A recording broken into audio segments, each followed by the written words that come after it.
평소라면 오후 늦지막히 일어나 해가 중천이 넘겨서야 나왔을 텐데 이상할 정도로 빨리 눈을 떠 스파를 받겠다고 서둘러 나온 하루였다. 오후 1시 작은 골목에 있는 2층짜리 건물에 도착했다. 내가 신청한 건 샴푸와 함께 되는 스파로 총 45분 500바트였다.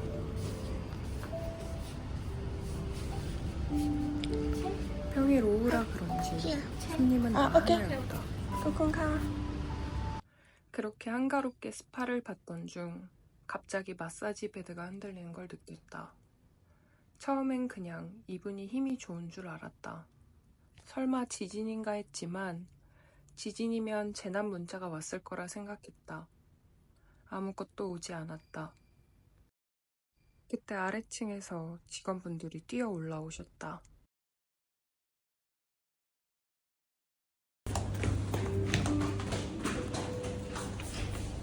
나는 그녀의 손에 이끌린 채 정신없이 밖으로 뛰쳐나간다. 태어나서 처음 겪어보는 지진이었다. 밖에 나오자 여기저기서 사람들이 쏟아져 나오고 있었다. 사람들은 사색이 된 얼굴을 한 채 비명을 지르고 있었다. 주변 고층 빌딩들이 마구 흔들리고 있었다. 몇십 분 뒤 직원분들은 나를 데리고 다시 안으로 갔다. 내 머리에 물이 뚝뚝 흐르고 있었다. 마무리하면서도 계속 땅이 흔들리는 것 같았다. 일단 집으로 가려고 했지만 그랩이 잡히지 않았다. 결국 나는 5km 정도의 거리를 걸어가기로 했다. 큰 길로 나오자 거리엔 사람들로 가득했다. 대부분 잔뜩 놀란 채 겁에 질려 있었다. 방콕에서 이 정도 지진은 거의 처음이라 했다. 한 20분 정도 걸으니 팔다리가 따가웠다. 핸드폰과 오즈모도 과열되고 있었다. 37도를 넘기고 있었다. 나는 촬영을 중단한 채 계속 걸었다. 반대편에서 걸어오던 오빠와 만났다. 그제서야 조금 안심이 되는 기분이었다. 우리는 당장 해야 할 것과 하지 말아야 할 것을 정했다. 휴대폰 배터리를 아낄 것, 높은 건물에 가지 말 것, 비상식량과 물을 챙길 것. 가게들은 거의 다 닫혀 있었고 우리는 열려있는 가게를 찾아다녔다.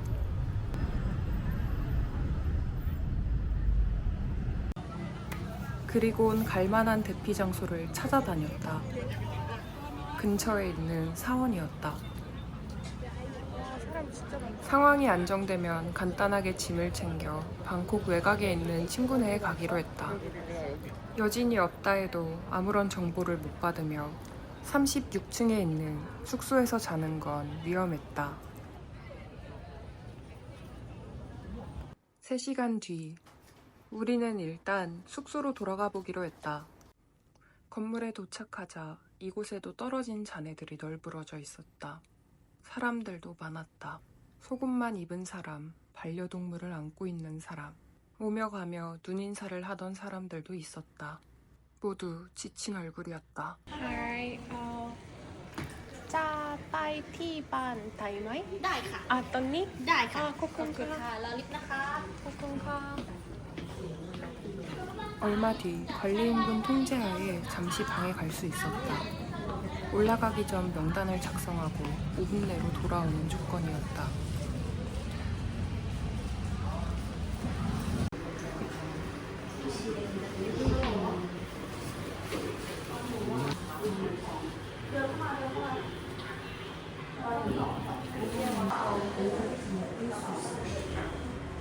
(36층에) 도착하자 벽 곳곳에 금이가 있었다. 우리는 빠르게 짐을 싸서 그곳을 빠져나왔다. 바깥 상황도 여전히 좋지 않았다. 도로는 꽉 막힌 채 마비됐고 지하철도 끊겨 있었다. 여전히 그랩도 잡히지 않았다. 우리는 발이 묶인 채 다시 기다릴 수밖에 없었다. 그렇게 밤이 되었다. 그동안 현지 사람들은 짐을 챙겨 어디론가 떠나고 있었다. 다들 어디로 어떻게 가는 건지 데려가 달라고 사정하고 싶은 심정이었다. 저녁 9시가 넘어서야 드디어 오토바이 한 대를 잡을 수 있었다. 지진이 나고 약 8시간 후의 일이었다.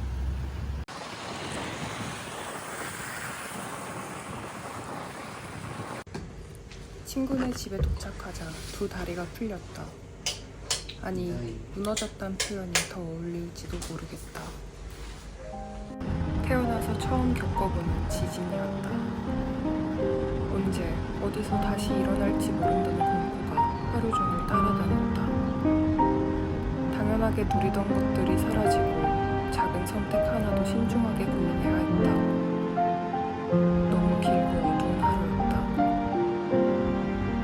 그럼에도 불구하고 이렇게 무사할 수 있음에 감사하며 긴 일기를 쓴다.